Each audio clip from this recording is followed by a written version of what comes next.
Good afternoon, students. Today is Tuesday, 15 February 2022. This will be the final lecture before the exam. Now, let me give you a little bit of information about the exam. I've mentioned the exam several times now. The exam is Thursday, 2 days from now. Ordinarily, if we were in the classroom, we would be meeting from 8 o'clock until 9:20 in the morning. The exam will be during that time period, so you should have no conflicts of any kind, at least with your other courses. So what you need to do is get up early on Thursday, go to Canvas, log in, find this course, Philosophy of Law. On the left side of the page, you'll see the word Quizzes. Click it, and it will take you to the examination page. Now, when you get there, you'll see first examination of 3. Now, I haven't taken an exam on Canvas, but I assume that once you click that, the exam will start. So make sure you're ready to go, and make sure you don't start too much later than 8 o'clock, because the exam will end at 9:20. So if you start at 8:10, you're robbing yourself of 10 minutes. So get started right at 8 o'clock as soon as it opens, and at 9:20 the exam will close. And make sure you leave yourself a little bit of time. If you fail to answer a question, then obviously you're going to miss it. So if you see that your time is running out, make sure you go back and at least guess the answer for all of those you haven't answered. If you get done early, before the time runs out, I would recommend going back and checking your work. Reread the questions, and you may discover that you made a blunder. And going back will therefore save you some points that you would have missed. So the exam is Thursday, and I will compile some statistics once the exam is over, and I will post a document on Canvas called Notes and Statistics on the First Examination. And the purpose of that will be to give you some idea of how you did in relation to the other students. Not because your score or your grade in the course depends on how other people do. It does not. But I assume that you're interested in how you did relative to other students. Looking at my list of Canvas postings, I see that there's nothing new since the last time we talked, so to speak. Nothing new. The exam will cover everything that we've covered so far in the course, all of the readings, my lecture notes on those readings, and any other handouts. But keep in mind that if a particular posting says optional reading, I will not test you on that. That's purely optional for you. Okay, I'm going to be posting the reading for next week. The exam is Thursday, which means on Tuesday next week, 1 week from today, we will be getting started on the next reading, which is a famous Supreme Court case, Cohen versus California. And I will be posting that case in the next couple of days. You should just ignore it until the exam is over. But as soon as you take the exam, you should start gearing up for the next round of material. I will also, in the next few days, post my lecture notes on that Supreme Court case. So keep checking Canvas every day. Whenever you see something new, print it, read it, and be prepared to have it in front of you when you listen to my lecture. Now keep in mind that for 2 different reasons, we will not be going back into the classroom until the 1st of March, which is 2 weeks from today. So we have 2 more days next week of lectures, recorded lectures. And then on the 1st of March, no more recorded lectures for anybody. We will be back in the classroom for the rest of the semester. As you know, I tested positive for COVID a week or so ago, and the rule is I have to isolate for at least 14 days. So that takes us up roughly to the 1st of March. Okay, so with that having been said, let's turn to the material. We are finishing our discussion today of Stephen Wise's essay of Farm Animals and Justice, and we've gotten about 2/3 of the way through it, so we need to finish things up today. So let's get started with the subsection entitled Anti-Cruelty Laws. Anti-Cruelty Laws. Now, states have had laws against animal cruelty for a long time. Most of these laws, according to Wise, were passed before 1871, which is about 150 years ago. And what's interesting is that these anti-cruelty laws were passed before intensive agriculture, such as factory farming, had even begun. These laws were passed back when farming was more traditional. And the purpose of these statutes appears to have been to prevent cruelty to animals, either for the sake of the animals themselves, or perhaps also for the sake of humans who are troubled by cruelty to animals. So these statutes are designed to keep people from being cruel to animals. Now, what did it mean to be cruel? As Wise points out on page 206, and I'm going to quote him here, in order to be deemed cruel, an act must usually be unjustifiable, unnecessary, or be performed cruelly, wantonly, maliciously, intentionally, needlessly, or knowingly, and it must cause purely physical suffering. So psychological suffering was not encompassed by these anti-cruelty laws. And surely animals suffer psychologically when those veal calves are confined to crates their entire lives, crates in which they can only stand up and lie down but not turn around, not jump, not play, not move about freely.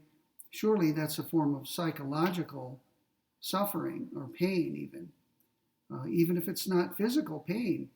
Someone might say that the veal calves are not having any physical pain inflicted on them, but surely they are suffering because of their condition, because of their confinement, because of their deprivation. So these statutes, according to Wise, were woefully inadequate to protect animals. They provide, as Wise puts it, little protection for farm animals. One reason is that the fines are low.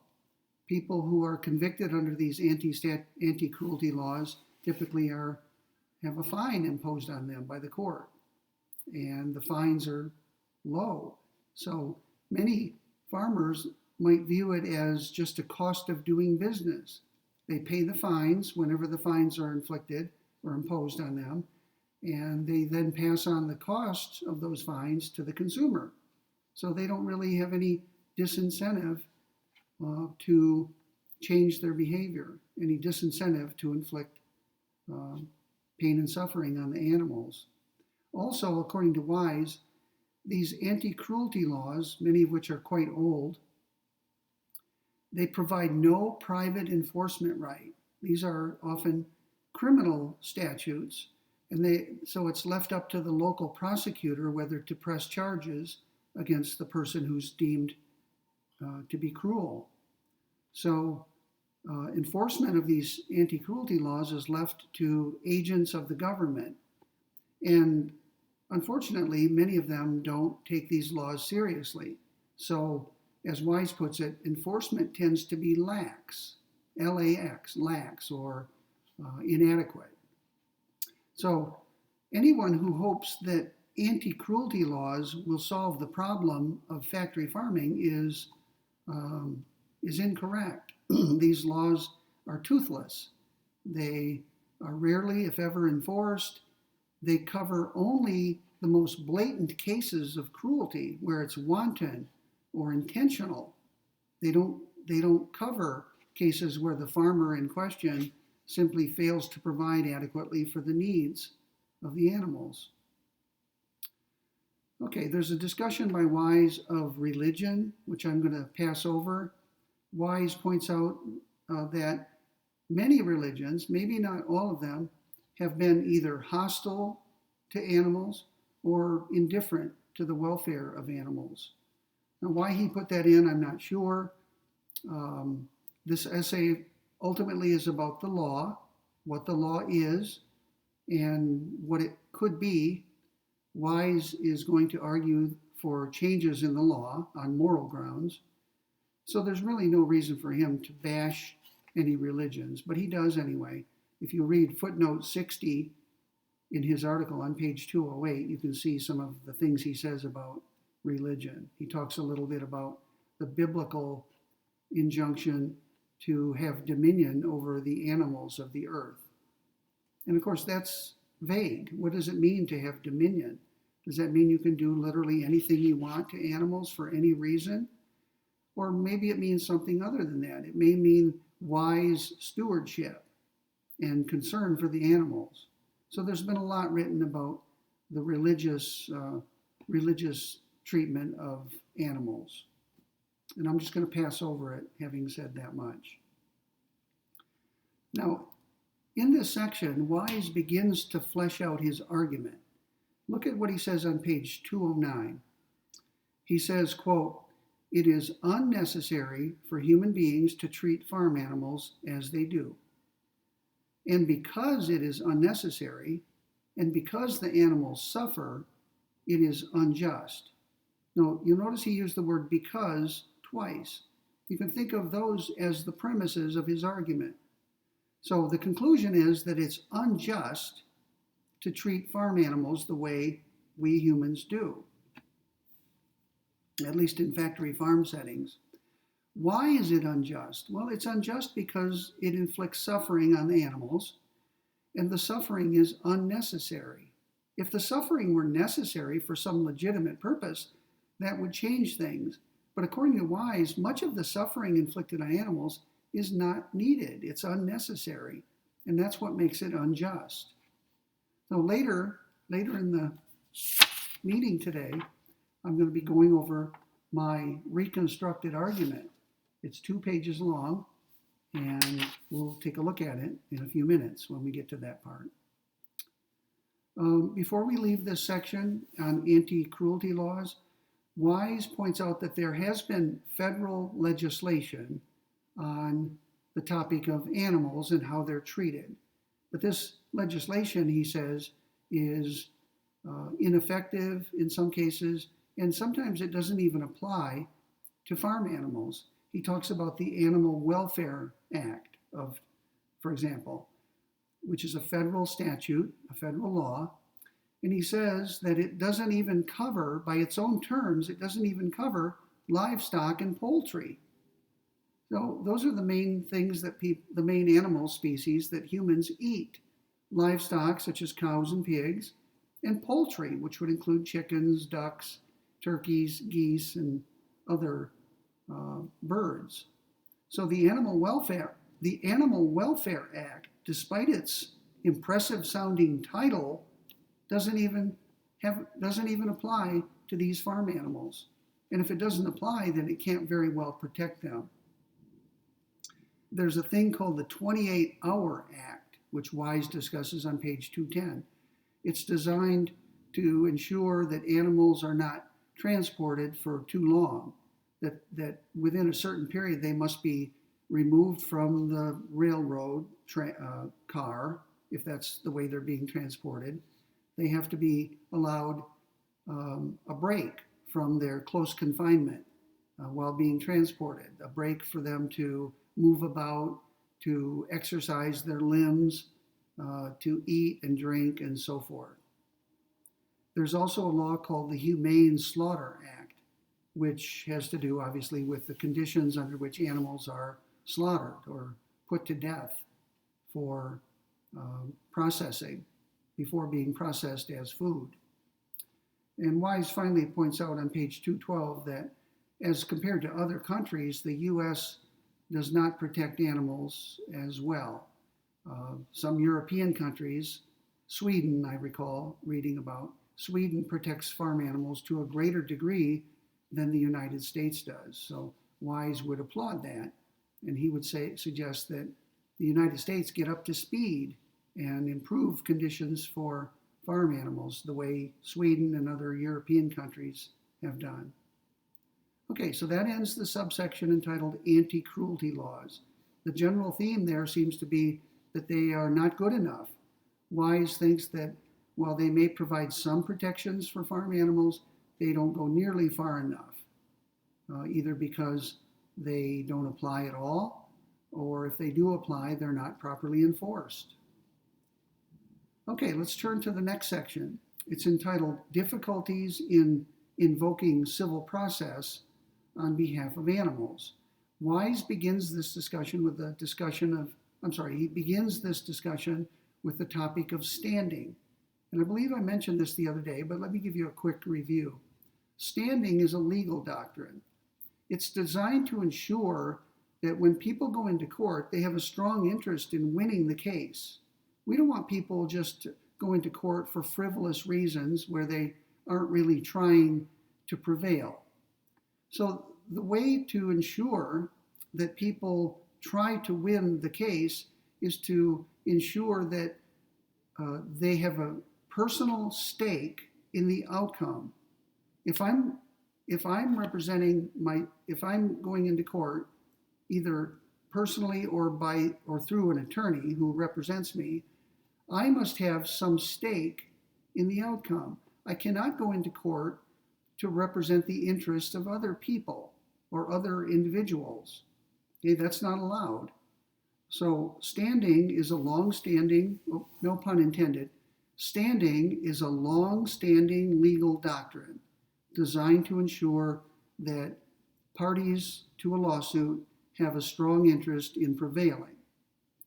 And according to Wise, standing has the following requirement. Here's what he says on pages 213 and 214. Standing, quote, generally requires a plaintiff, now that's the person filing the lawsuit. Standing generally requires a plaintiff to show that he or she personally has suffered some actual or threatened injury as a result of the putatively illegal conduct of the defendant, unquote. And what follows from that doctrine is that, and I'll quote Wise here again from page 214, one may not assert the rights of third parties, unquote. So I can go into court and assert my own rights under the law, but I can't go into court and assert the rights of someone else. That person would have to go into court to assert his or her own rights. Now, what's the implication of this for animals? Well, animals are excluded from the courtroom.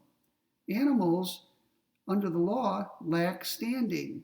They have no legal status. According to Wise, they have no legal rights. So animals cannot go into court to represent themselves, even with an attorney to speak for them. I'm not suggesting the laughable claim that animals can't, a particular pig, for example, can't go into court. Of course not. What I'm saying here is that a pig can't even be represented by a human being who wants to represent that pig. And that's because of the doctrine of standing. Pigs, having no legal rights, have no basis to go into court to vindicate their rights. Now, Wise says that this doctrine is a mere extension of the cruelty that animals suffer on the factory farm. They're locked out of court. So it's bad enough that animals are treated cruelly on these factory farms. To compound the misery, so to speak, to add insult to injury, they have no standing to go into court, even with a human representative like Stephen Wise, to protect their rights, because they have no rights. Animals are locked out of court permanently. Well, maybe not permanently, because Wise and other attorneys have been trying over the years to get a court to rule that animals have standing, that animals have legally protectable interests or rights, and that they therefore can be represented in court. So that's the thing Wise has been working on all these years. He's trying to find a case to set a precedent where a court rules that an animal has rights and can sue to vindicate those rights.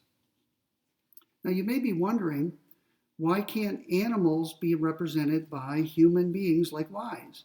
Look at page 215 for a moment.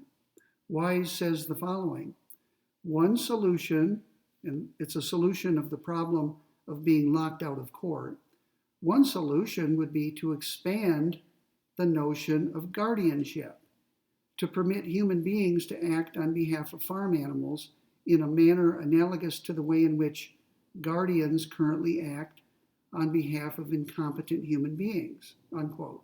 Now, human beings, babies, children, incompetent humans such as the severely retarded or mentally incapacitated, senile individuals, individuals with dementia, all of them, because they're human beings, have rights.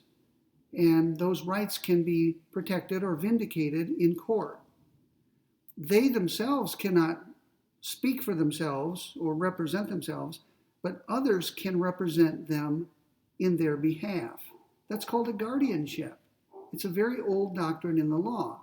So you may be wondering, why can't a particular pig or cow be represented by an attorney, such as Stephen Wise, in the same way that a baby can be represented by an attorney in a guardianship proceeding? The answer is the law does not allow it, and it's because animals lack legal rights. So one possibility for Wise is to change the doctrine of guardianship. That would require legislation. The legislature of a state would have to revise its law to allow for representation of animals and not just incompetent humans. But that has not happened yet. So that's another avenue of reform for Wise and other attorneys. Try to expand the notion of guardianship so that it encompasses non-human animals. So there's a kind of irony involved here. Look at this. On page 217, Wise writes, the only person with the standing to sue on the animal's behalf as plaintiff is likely to be that person who is inflicting the injury upon the animal and who should therefore be the defendant. So if I go onto a farmer's property and harm one of that farmer's animals, the farmer can sue me for, the farmer can sue me for damaging his or her property because the animals are the farmer's property. If the farmer is harming the animals in a cruel way, let's say, the animal cannot vindicate its own interests, even with a representative like Stephen Wise. The only person who can go into court to protect the animals is the person who owns them. And the person who owns them may well be the very person who is harming the animals. You see the irony of that? The person doing the harming should really be the defendant in the case, the one being sued. And yet, according to the law, the farmer, the one who owns the animals, is the only one who can go into court and protect them. And that would mean the farmer would have to be the plaintiff. No farmer is going to sue him or herself, right? That's absurd. The farmer may not even believe that anything is being done wrong. A farmer who is cruel to his or her animals, who confines them and so on, the farmer may not even think anything is wrong with that. So there's no motive to go into court to protect the animal's interests. Okay, let's turn to the next section. This is the final subsection of section 2, which is quite long. And when we're done with this subsection, we'll talk about Wise's argument. This is the handout that I mentioned earlier.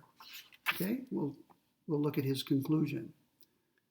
Okay, Wise spends some time discussing the fact that consumers often don't know when they purchase meat or other animal products.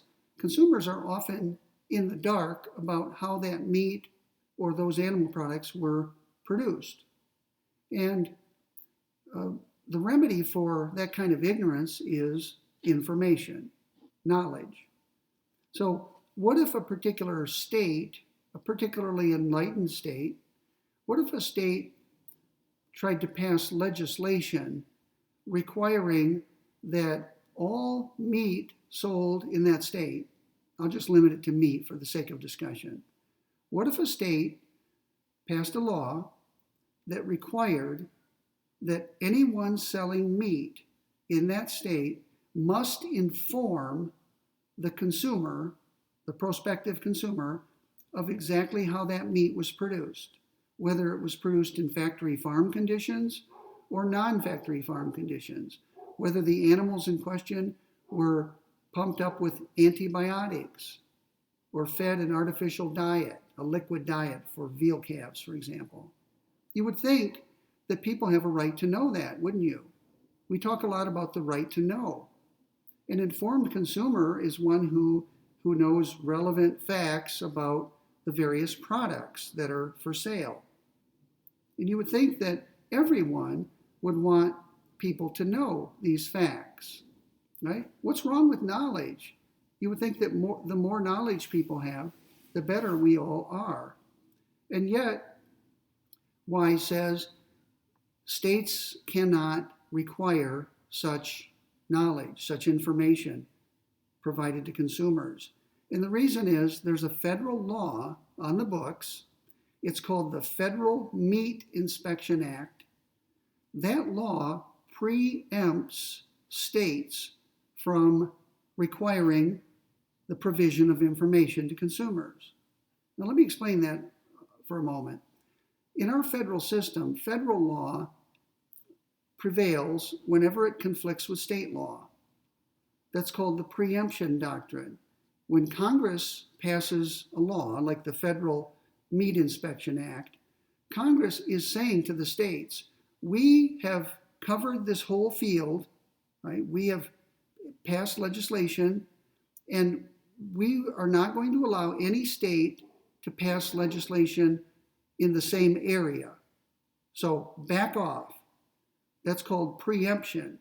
The federal government is preempting the states from doing what they might want to do. In this case, provide information to consumers.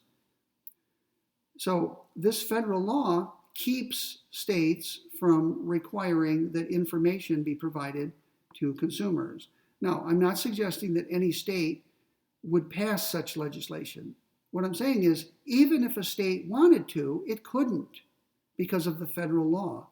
The only way for this to change would be if Congress revised or amended this federal statute and allowed states to require information. Sometimes Congress does that.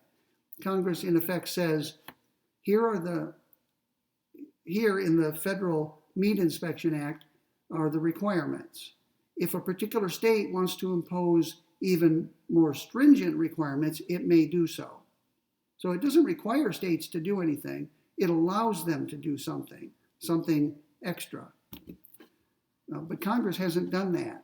So as things now stand, this Federal Meat Inspection Act preempts the field.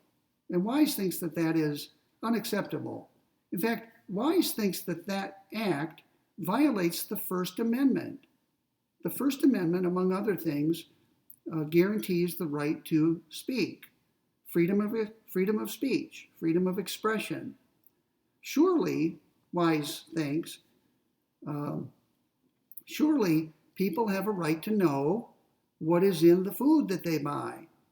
And states should be able to require that those who produce food products from animals make information available to those who would buy them, those who would like to buy them. So Wise thinks that the First Amendment is involved and that the statute that preempts states from requiring information is unconstitutional. It violates the First Amendment. It's an interesting argument. So far, that argument has not prevailed. I have posted on Canvas one of the cases Stephen Wise was involved in. It's called ALDF, Animal Legal Defense Fund, versus Provimi Veal. It's a powerful veal company in the United States. So Wise has been trying to get these federal statutes struck down, at least as unconstitutional, or at least that part of this federal statute that prohibits states from requiring the provision of information. So how do you feel? Suppose you care about how animals are treated, the animals whose flesh you consume. Wouldn't you like to know whether the hamburger that you're about to buy or thinking of buying in the grocery store, wouldn't you like to know how that hamburger was produced? What kind of life did the cow have from whom that hamburger was taken? Under the law as it stands, your state cannot even require that you be provided with that information. I would be outraged. And maybe you should too. Maybe some of you are outraged. Right? We say consumers are sovereign. Consumers have a right to know how the products they buy were produced.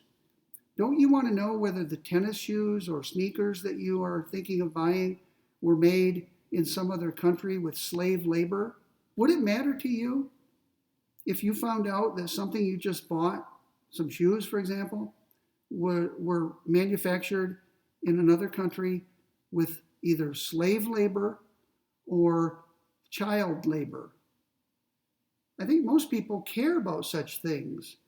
And if they have not already purchased the product, they may decide not to purchase it because of how it was manufactured.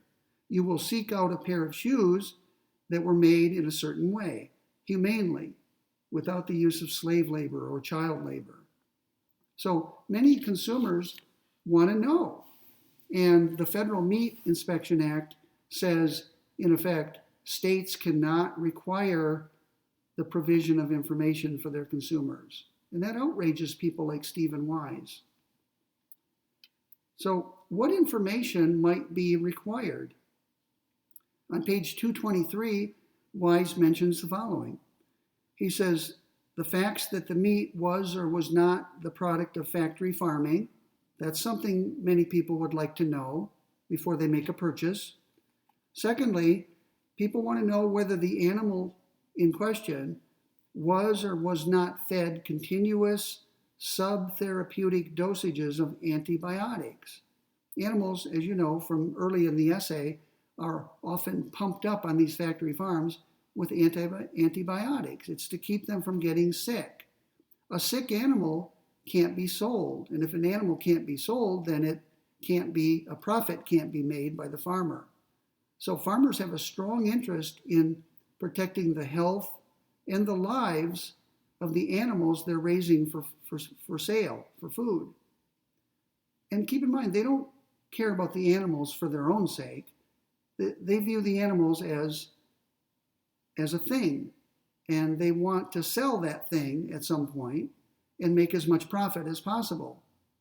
So antibiotics are simply one way the farmer keeps the animal healthy long enough to be slaughtered and sold as food. And many people want to know, was the meat that I'm about to eat or thinking of purchasing, did it come from animals pumped up with these antibiotics? Now, another question, if Wise were to have his way and states were allowed to require information for consumers, who would be required to provide this information? Well, there are different possibilities.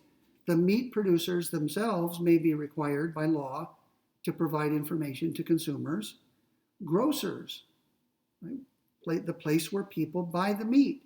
Kroger, Albertsons, Tom Thumb, Whole Foods, Sprouts, and so on. Any place where meat is sold might be required by law to make information available on the package, for example. Maybe a sticker will have to be affixed to each package of hamburger or steak or pork chops or whatever. A sticker will lay out the details of how that meat came to be in terms of whether it was on a factory farm or whether the animal had to be confined or deprived of contact with other animals of its species. And also facts about antibiotic use and diet and so on. And finally, many people eat in restaurants, and it may be that the restaurant, when it serves meat or other animal products, the restaurant may have to provide information. It could be right on the menu. It's a possibility. The menu, by law, has to contain, for every animal product, information about how that animal product came to be. And consumers in the restaurant can then make an informed decision about whether to consume that product, to purchase and consume that product. Now, Wise, once again, goes into some facts about the healthiness or lack thereof of a meat-based diet. He says on page 224, Americans are told that meat and animal products are necessary for good physiological and mental health. And Wise takes issue with that. He says that there are many studies showing that a vegetarian or even a vegan diet is perfectly compatible with health and longevity. In fact, it could be even superior to a meat-based diet. So I'll just leave that aside. Those are factual matters. I'm not a nutritionist or a dietitian, and Wise is not either, for that matter. Of course, he's done some research, and he will cite in his footnotes the sources of the information that he provides. And you can check up on him if you don't believe that he's passing on correct information. Now, Wise is somewhat of a cynic. Near the end of this section, on page 225, he suggests that federal statutes, and probably a lot of state statutes as well, have, quote, the purpose of increasing industry profits, unquote. So that's interesting, because you would think that the federal government would regulate the production of meat and other animal products, at least in part for the sake of the animals involved.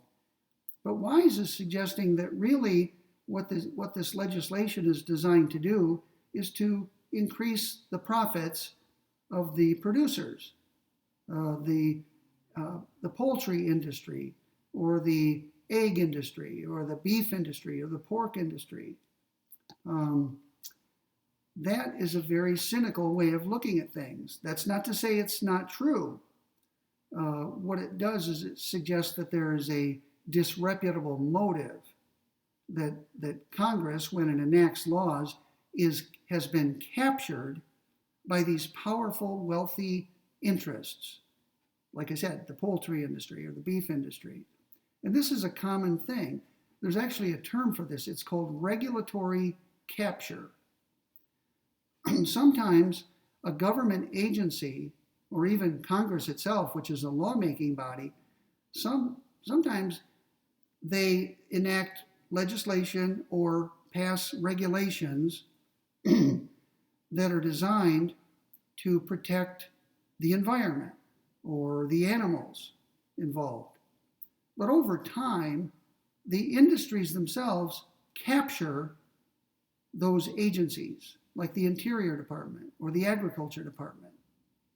And those agencies then, once they've been captured by these powerful industries, they then enact more regulations designed to protect those industries. So these agencies were designed initially to promote the public good, the common good, which we can assume includes animals. But these agencies sometimes get captured or taken over by powerful interests whose only goal is to maximize their profits. So that's an interesting phenomenon. Wise is just cynical enough to talk about that, to mention that. What would be the solution? Well, one solution, if this is occurring, is for people like Wise to point it out, that these regulations serve primarily to promote the interest of the powerful industry. And the hope is that by pointing this out, making this information public, people will change the way they vote. They will vote for politicians to represent them who vow to change the legislation, to amend it or repeal it, or to see to it that these agencies are no longer capable of being captured by industries. So the idea is that if we elect a different set of people, we will get legislation and regulations that are truly for the common good and not just to make the rich richer. Now, I probably sound like some wide-eyed radical. I'm not expressing my own views one way or another. I rarely do. So you should not infer from what I'm saying that I personally accept this. But Wise appears to. Wise appears to believe that these industries are very wealthy and powerful, and that they use government to promote their own profits, their own selfish interests. Okay, you can skip the rest of that. I put in some notes to myself. Let me just explain what I put. I said, note the Benthamite/Marxist cynicism, which is kind of questioning of motives. Jeremy Bentham and Karl Marx never accepted anything at face value. If a particular government agency said, we are regulating for the common good or in the public interest, a Benthamite would say, right, we don't believe you. We're going to look deeper into it, and we suspect that you are regulating not in the public interest, but in the interest of a powerful group that has captured you. And Karl Marx said some similar things. They were both deeply cynical in their outlook toward government and society in general. Also, I put cui bono in my notes. It's a Latin term. It means, to whom is it a benefit? So we can always ask for any piece of legislation like the Federal Meat Inspection Act or any particular regulation, we can always ask, to whom is it a benefit? And once we figure out who benefits from it, we can reason backward and say, if a particular industry benefits from this regulation, then it's at least plausible to think that that industry played a role in getting that regulation enacted into law or getting it passed. Right? So find out who benefits. Follow the money. Always, on any question, not just on the topic of animals or animal rights. Who benefits? It's a useful way to look at legal and other social phenomena. If you find out who benefits, then that's a good indication of who is involved in bringing it about. All right, let's turn to the conclusion, and in this case, I want to talk about Wise's argument. I have in my notes, read aloud and discuss the conclusion. I may turn to that in a moment, but let me proceed to talk about other items in this paragraph. Note that Wise wants factory farming to be abolished. That's his ultimate goal. Factory farming. Remember, there are two kinds of farming. The factory farms are those where the animals are treated like mere objects, mere things. Their suffering is not taken into account. Their pain, their deprivation, their interests are not taken into account at all. That's Wise's main concern in this article. He wants to abolish that type of farm, which we've been calling a factory farm. But there are other farms, I guess we'd have to call them non-factory farms, where the animals are not treated in those horrific ways. The animal telos is respected. The animals are allowed to move about freely in a pasture, for example. They're allowed to associate with members of their own species, to have social relations. They are allowed to eat a more or less natural diet. They're not pumped up with antibiotics, and so on. So Wise doesn't say much in this essay about those kinds of farms. He doesn't argue, at least in this essay, that those types of farms ought to be abolished. And you could probably figure out why. Wise wants to focus on those farms that do the most harm to animals, and those are the factory farms. Once he starts to see progress in abolishing factory farms, then he will perhaps move on and talk about the other farms and what should be done about them. Whether he would advocate their abolition, I don't know. But he certainly wants to abolish factory farms. So that's our focus in this essay. Notice also, Wise, while he is a lawyer and has a good understanding of the law, an excellent understanding of the law as it pertains to animals, Wise is making a moral argument in this essay. He's not merely describing how the law is, as a matter of fact, although he does a good job of that. He's also advocating that the law be changed. Animals, he says, have no legal rights. Wise thinks that's unjust and that they ought to have legal rights of various sorts. So the best way to think of this essay is Wise is not making a legal argument. He's making a moral argument about the law.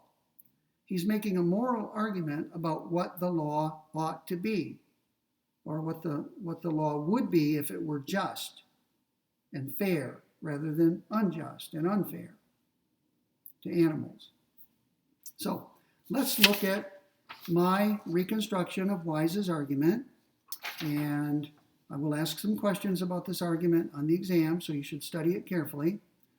Now let me read the first paragraph at the top.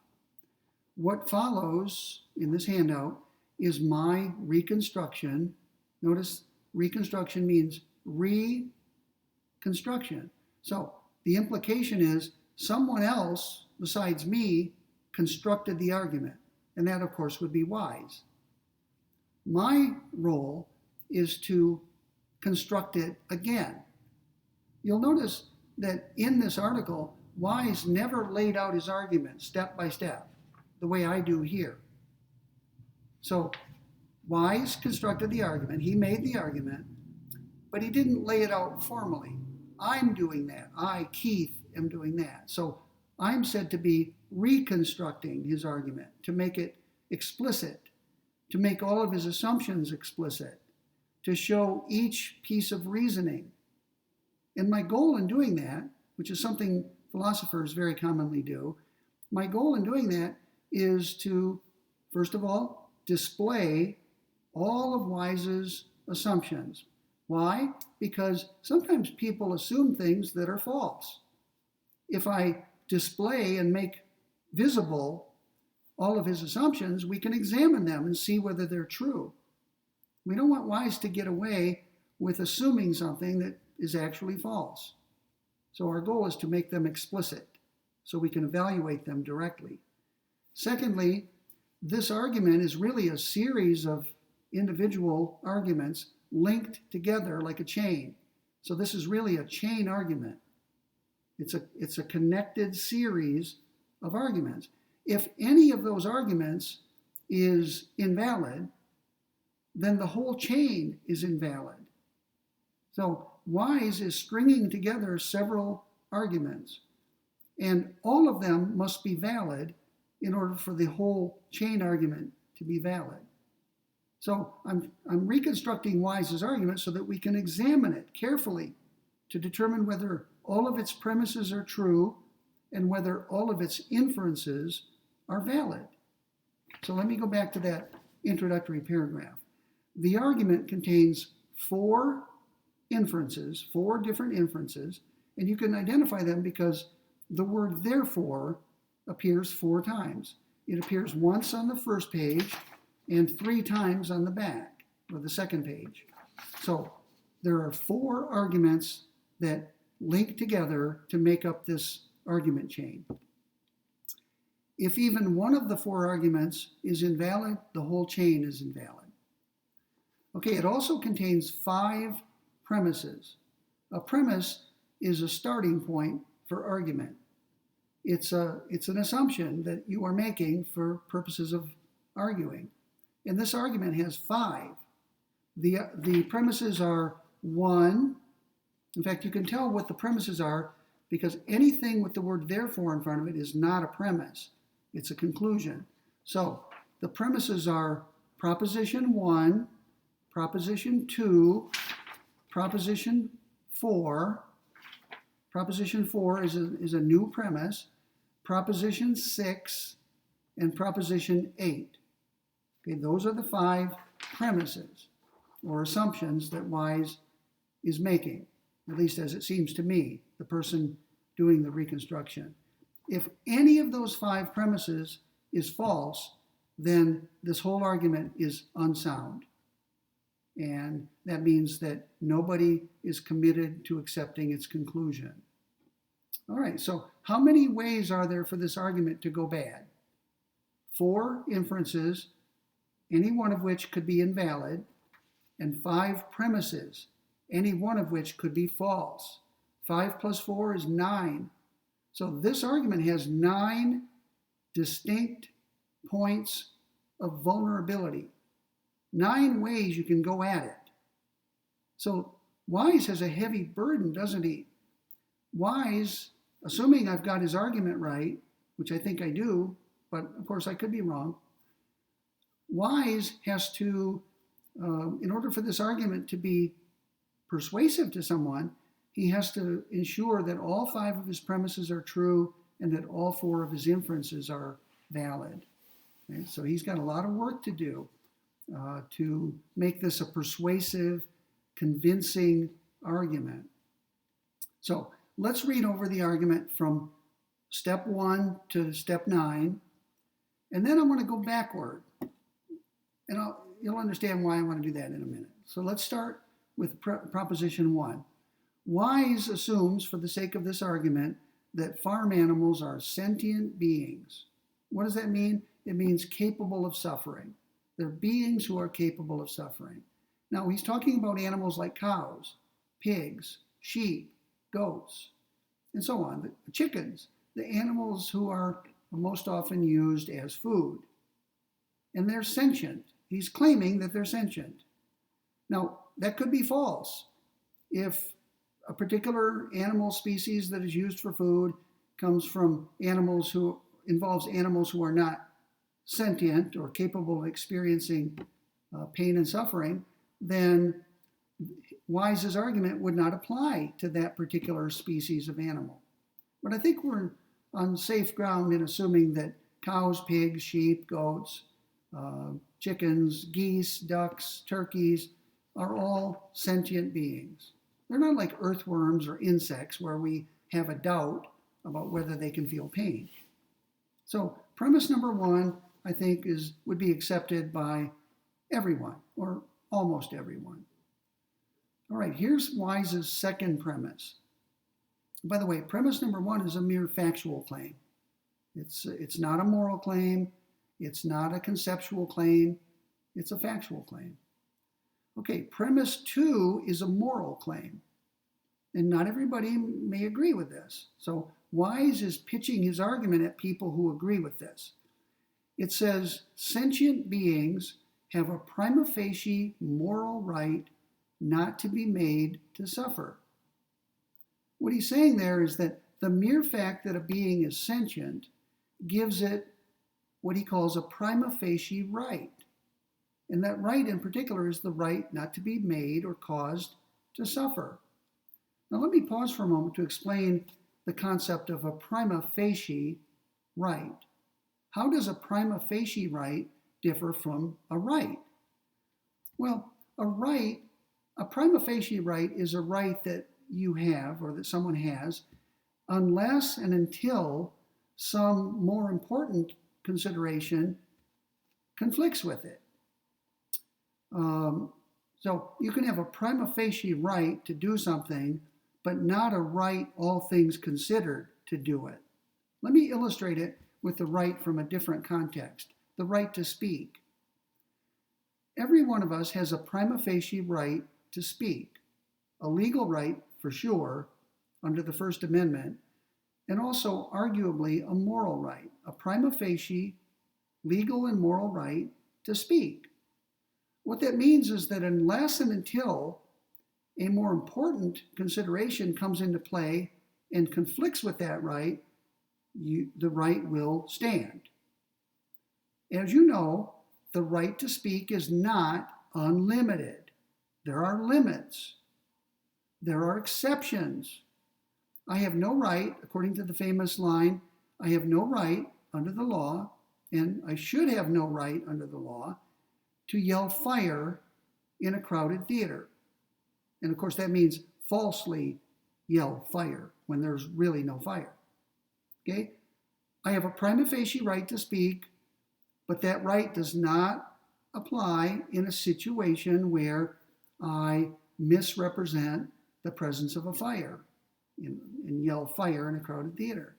So what we would say there is that the prima facie right to speak does not include yelling fire in a crowded theater.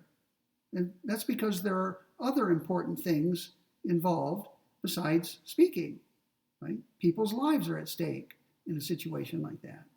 You have no legal right to defame people. You have no legal right to say false, disparaging things about people. You can be sued if you do that. It's called defamation. There are two versions of it, slander and libel, which you may have heard of. Slander, it means that it's spoken orally through the mouth, and libel is written defamation, where it's in writing. Okay, so I'm illustrating the concept of a prima facie right by referring to something familiar to you, the right to speak.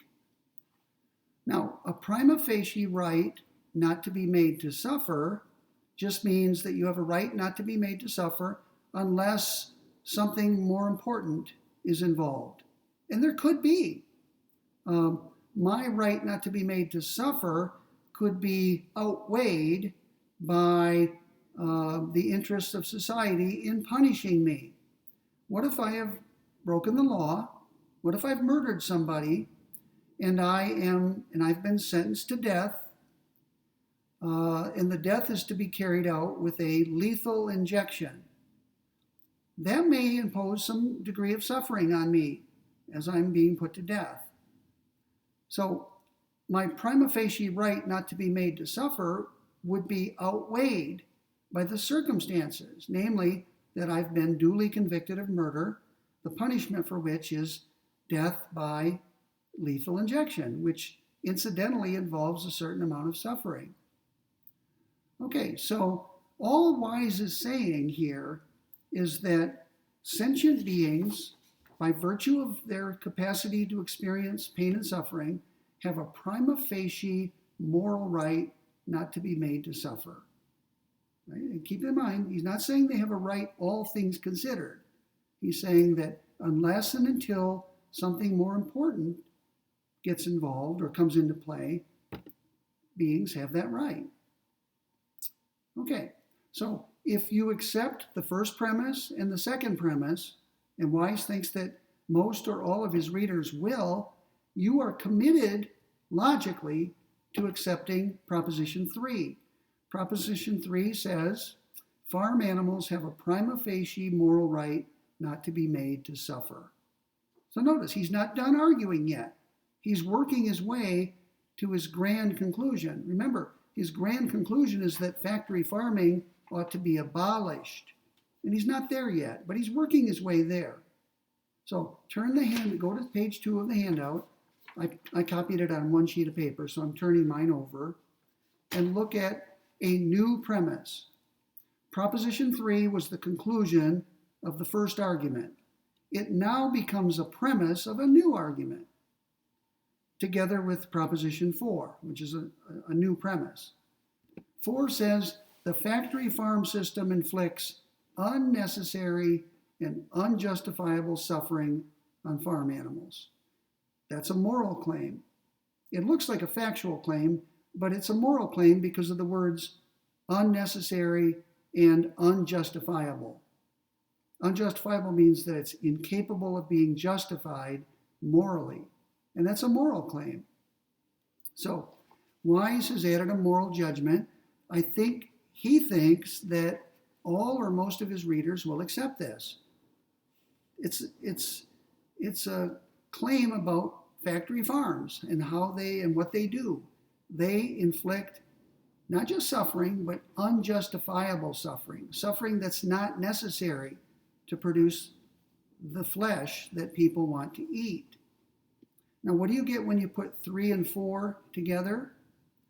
3 says that farm animals have a prima facie moral right not to be made to suffer. 4 says that the factory farm system inflicts unnecessary and unjustifiable suffering on farm animals. When you put those two together, you get 5, a new conclusion.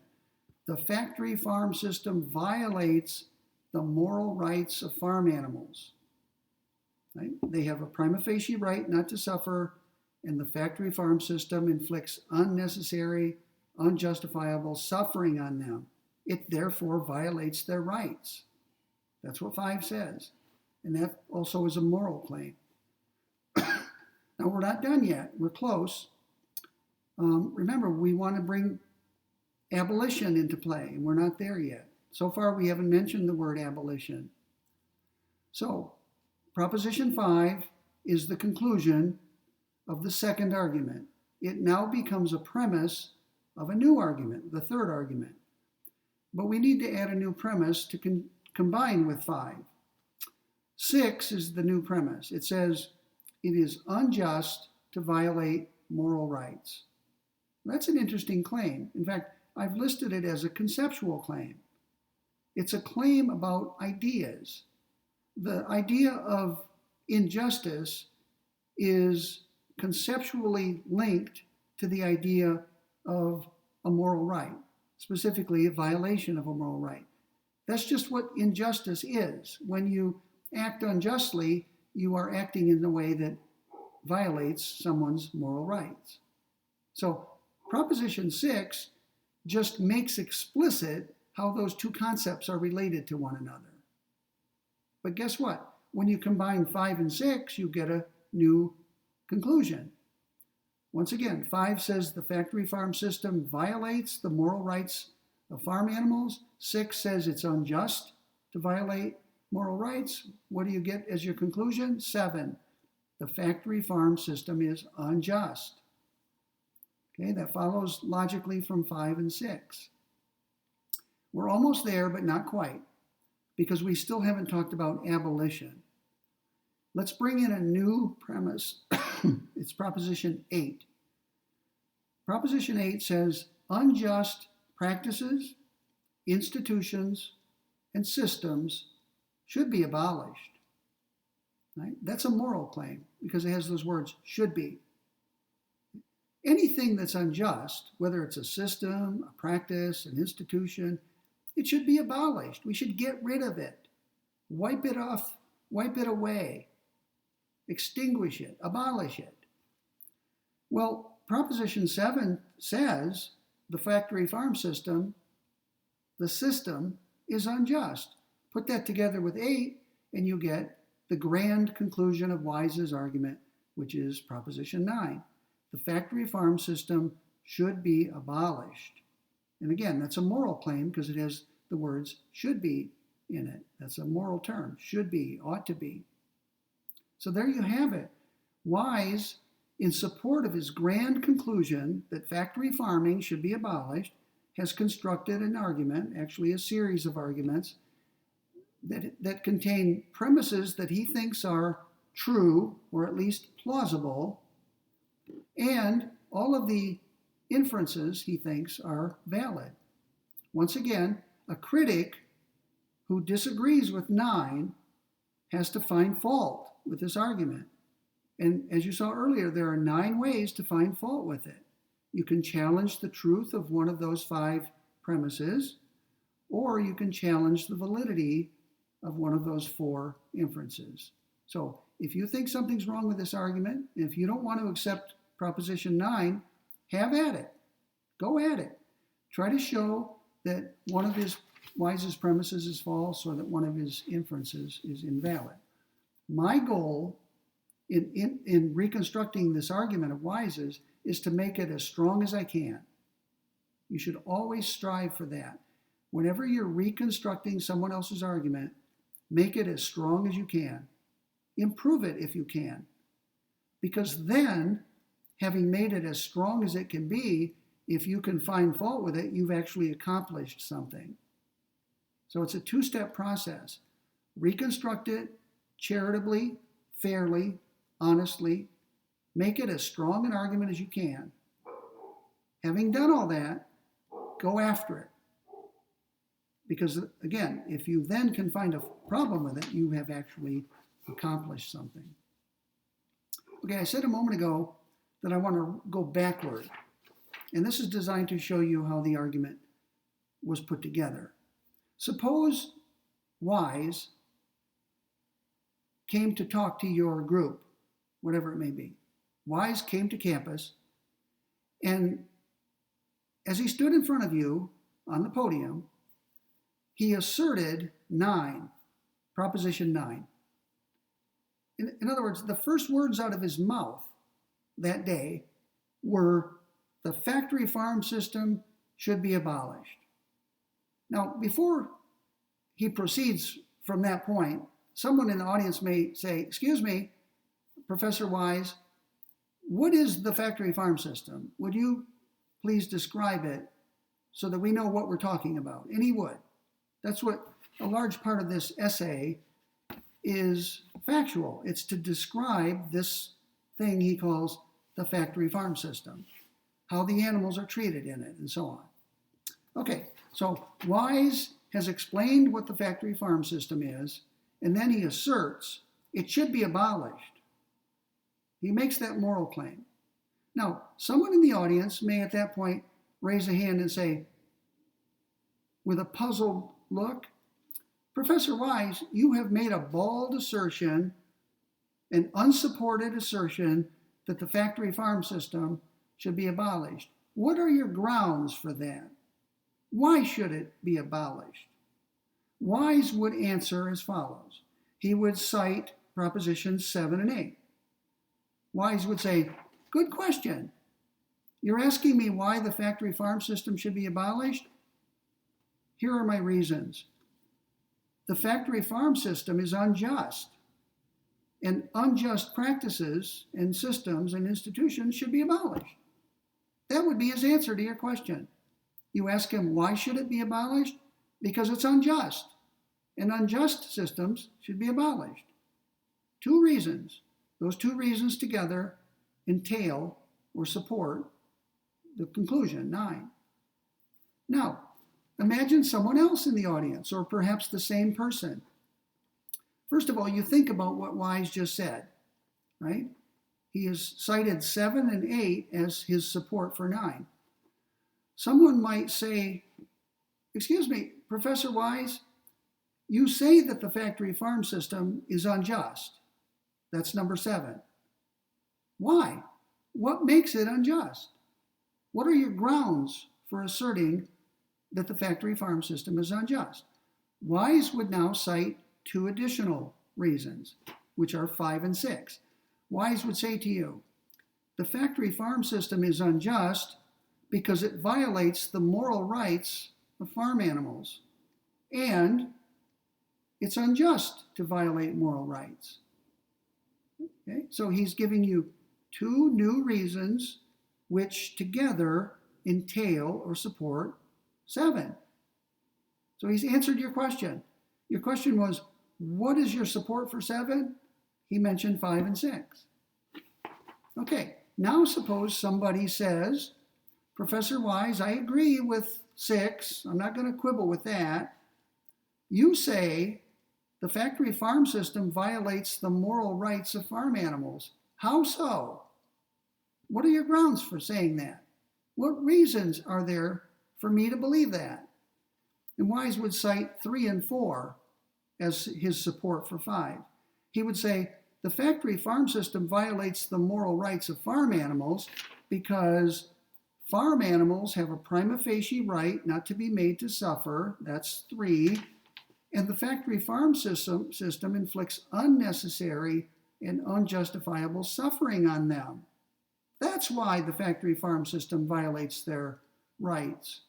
They have a prima facie right not to suffer, and the factory farm system unjustifiably and unnecessarily imposes suffering on them. So he's answered your question, the third question. 5 comes from 3 and 4. Okay, now at this point, the person may continue, or some other person, and say, I agree for the sake of argument that 4 is true. The factory farm system, now that you've explained it, I believe does inflict unnecessary and unjustifiable suffering on farm animals by my own standards. But you say, Professor Wise, you say that farm animals have a prima facie moral right not to be made to suffer. That's Proposition 3. Where does that come from? Why, specifically? Why do farm animals have a prima facie moral right not to be made to suffer? Now, at this point, Wise would probably pause to explain what the term prima facie moral right means, the way I did a few minutes ago. Okay? So again, the question is, why do farm animals have a prima facie moral right not to be made to suffer? Wise's answer is because they're sentient. And because sentient beings have a prima facie right not to be made to suffer. So he's citing 1 and 2 as his support for 3. So if you imagine someone starting off asking what supports 9, we end up going backward all the way to the beginning of the argument. And that's a useful exercise. When I reconstructed this argument, I had to put it together from lots of things that Wise says in this article. In fact, the main pages I used to prepare this argument are pages 193, 196, pages 200 to 201, page 203, page 209, page 213, pages 218 to 219, page 226, and page 227. In fact, just for purposes of teaching you how to reconstruct an argument, for each proposition in this handout, I put the page numbers of Wise's essay so you can see where I got it. I didn't make this stuff up. It did take a lot of work. I had to pour through this argument, go back and forth, looking here and there. It was like a puzzle. I had to figure out what his argument is. Unfortunately, he didn't lay it out. If I had written this article, maybe it's because I'm a philosopher, although not all philosophers do even this. If I were to have written this article, I would have had a section near the end in which I said, with the title, "The Argument Displayed." And it would be this. I would lay it out formally, step by step, and I would invite the reader to find fault with it. I wish Wise had done that. Why didn't he? Well, in part it's because he's not a philosopher. Philosophers are trained to do this sort of thing. He's a lawyer, an historian to some extent, amateur historian. So my job, knowing that he's arguing, is to try to figure out what his argument is. Let's turn to the final section of his article. We just have a few minutes to go. On page 226, he has what he calls a conclusion, part 3.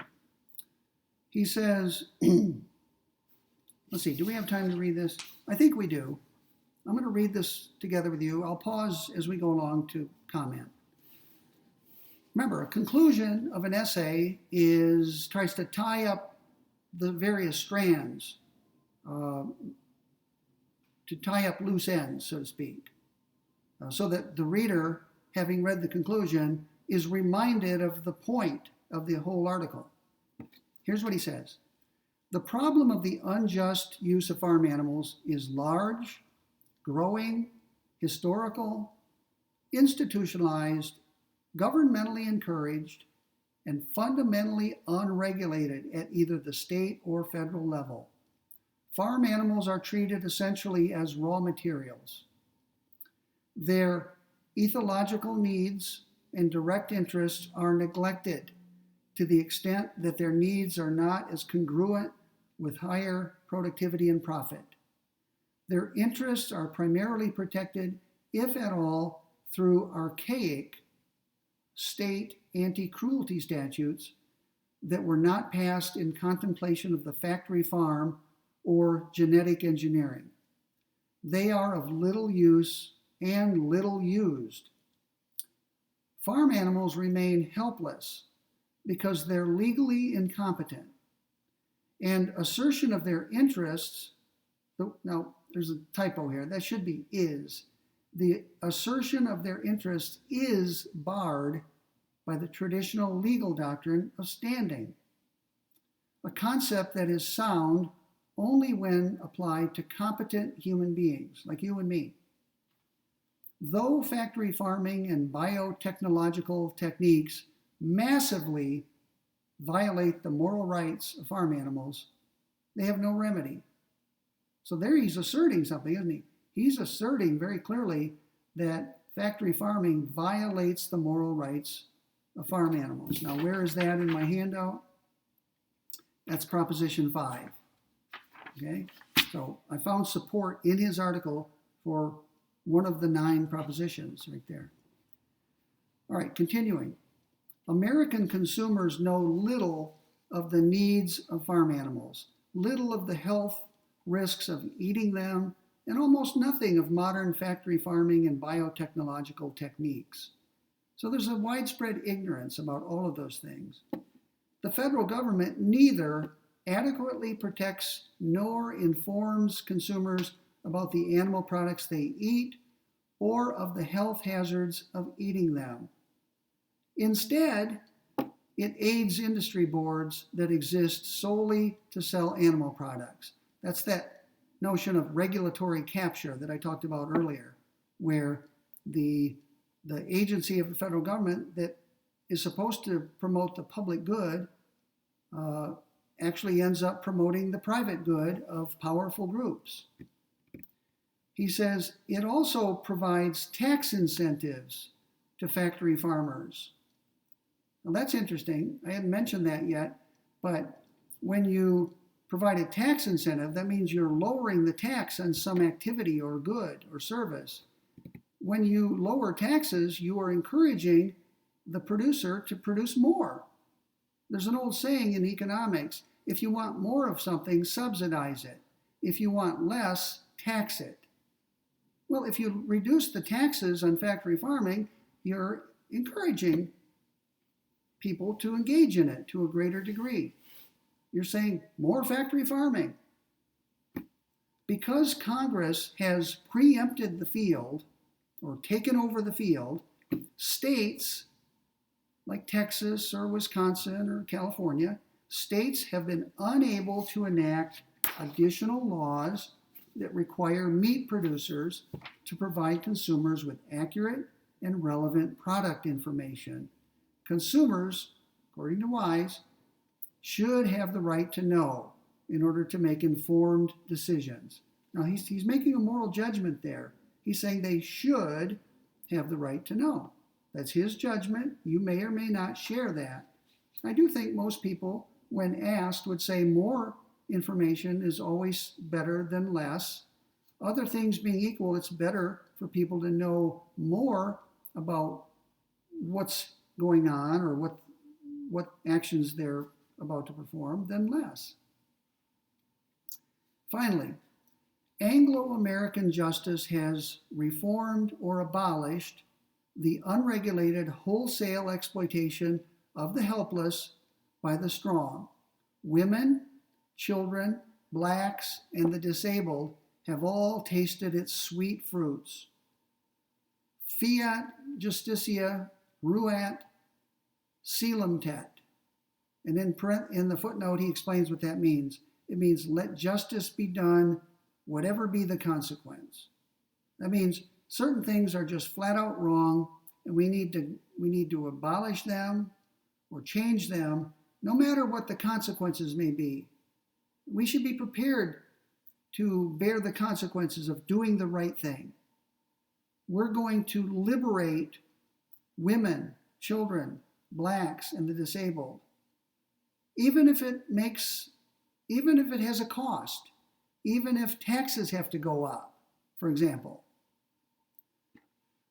And that was said by Lord Mansfield upon deciding that a Virginia slave was a free man on English soil. The factory farming and genetic engineering of farm animals, based as it is upon their unregulated, institutionalized exploitation in a manner that inherently and unnecessarily infringes their basic needs and concerns, is unjust. Because it's unjust, it should be abolished. Do you see how those are connected?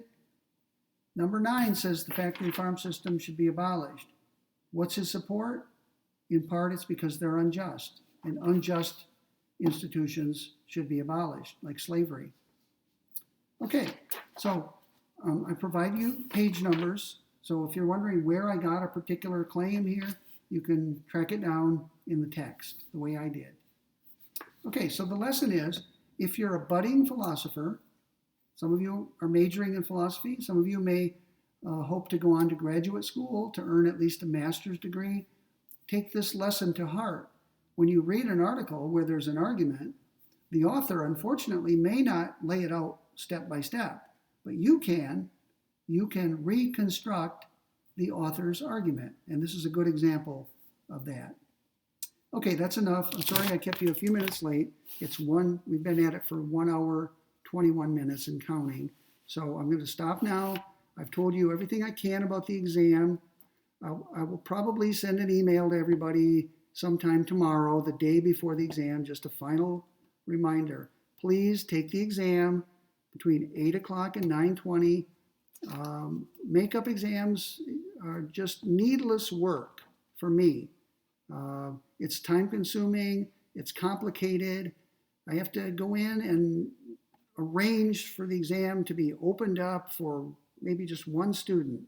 So don't think you're an exception to any rule. Go in, take the exam. You've known from day one that the exam would be at this time on this day. That has not changed. It's on the syllabus, it's on the reading list. I've mentioned it over and over and over again. So just make the time, go in at 8 o'clock and take the exam on Thursday. Okay, I'll get this processed and posted this afternoon. And I guess the next time I see you or talk to you will be a week from today when we get started on the next reading, the famous case Cohen versus California, which I will post in the next day or so. Okay, have a great day. And I know you have an exam coming up, but try to have a great weekend or a great Wednesday and Thursday before the exam.